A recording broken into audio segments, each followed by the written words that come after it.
4 چیزیں ایسی ہیں جس شخص کے اندر پائی جائیں وہ خالص اور پکا منافق ہے۔ اذا تمنا خانا، جب اس کے پاس امانت رکھی جائے خیانت کرے۔ تو منافق خائن ہوتا ہے، جب بھی امانت رکھی جائے وہ خیانت کرتا ہے۔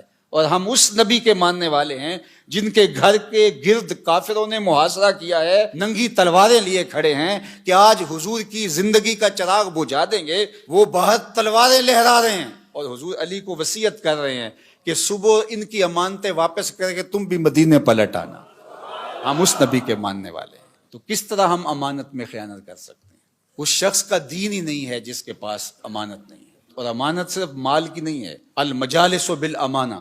اگر کسی مجلس میں کوئی ایسی بات ہوئی ہے تو وہ مجلس تک رہنی چاہیے، باہر اس کو مشتہر نہ کیا جائے، بلکہ تم سے کوئی شخص بات کرے اور بات کرتے ہوئے دائیں بائیں دیکھے تو اس کا مطلب یہ ہے کہ وہ ڈر رہا ہے کہ کوئی اور نہ سن لے، تو اس بات کو بھی آپ امانت کے طور پہ اپنے پاس رکھنے کے پابند ہیں، اس لیے کہ اس نے آپ پر اعتماد کیا اور اس نے آپ کو بتائی اور آپ نے اس کی تشہیر کر دی، تو پھر یہ بدترین صورتحال ہے۔ تو فرمایا مومن کی کیا شان ہے کہ وہ امانت دار ہوتا ہے، اور منافق کی پہلی علامت کیا بتائی؟ اذا تمنا خانا، جب اس کے پاس امانت رکھی جائے تو وہ خیانت کرتا ہے۔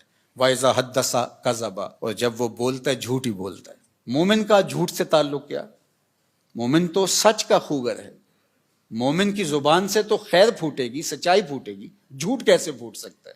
اور ایک حدیث میں آیا، حضور نے فرمایا الا انبئکم باکبر الکبائر، میں تمہیں بڑے بڑے گناہوں کی خبر نہ دوں؟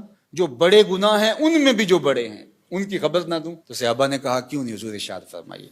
تو آقا کریم نے فرمایا الاشراک باللہ، اللہ کے ساتھ کسی کو شریک ٹھہرانا۔ پھر ارشاد فرمایا وعقوق الوالدین، والدین کی نافرمانی کرنا، وجلس وکانا متکئا۔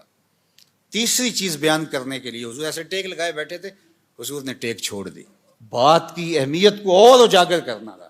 اور پھر حضور نے فرمایا الا وقول الزور، الا وقول الزور، الا وقول الزور، اور جھوٹ بولنا، جھوٹ بولنا، جھوٹ بولنا۔ پہلے تو ٹیک چھوڑی اور پھر حضور اتنی بار یہ لفظ بولا کہ صحابہ کہتے ہیں کہ ہمیں بار بار آ رہا تھا کہ حضور اب سکوت اختیار فرما لیں، ہمیں بات کی اہمیت کی سمجھ آ گئی، لیکن حضور بار بار کہتے تھے الا وقول الزور، الا وقول الزور۔ اور شہادت الزور کے لفظ بھی، جھوٹی گواہی دینا اور جھوٹ بولنا، تو یہ جھوٹ اتنی بری بات ہے۔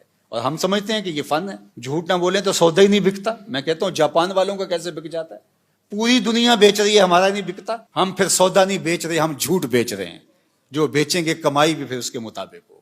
تو فرمایا جب بولے جھوٹ بولے، یہ منافق کی علامت بتائی گئی۔ وَإِذَا عَاهَدَ غَدَرَ، اور جب عہد کرے تو عہد کو توڑ دے۔ لا دین لمن لا عہد لہ، اس کا دین ہی نہیں ہے جس کا عہد نہیں ہے۔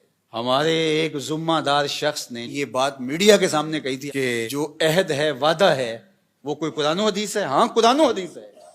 لا دین لمن لا عہد لہ، جس کے پاس عہد کی پاسداری نہیں، اس کے پاس دین ہی نہیں ہے۔ اللہ اکبر، یہ دین ہے ہمارا۔ وَإِذَا خَاصَمَ فَجَرَ، اور فرمایا کہ جب وہ کسی سے لڑتا ہے، جھگڑا ہو جاتا ہے، کسی سے الجھاؤ بن جاتا ہے تو گالیاں بکنا شروع کر دیتا ہے۔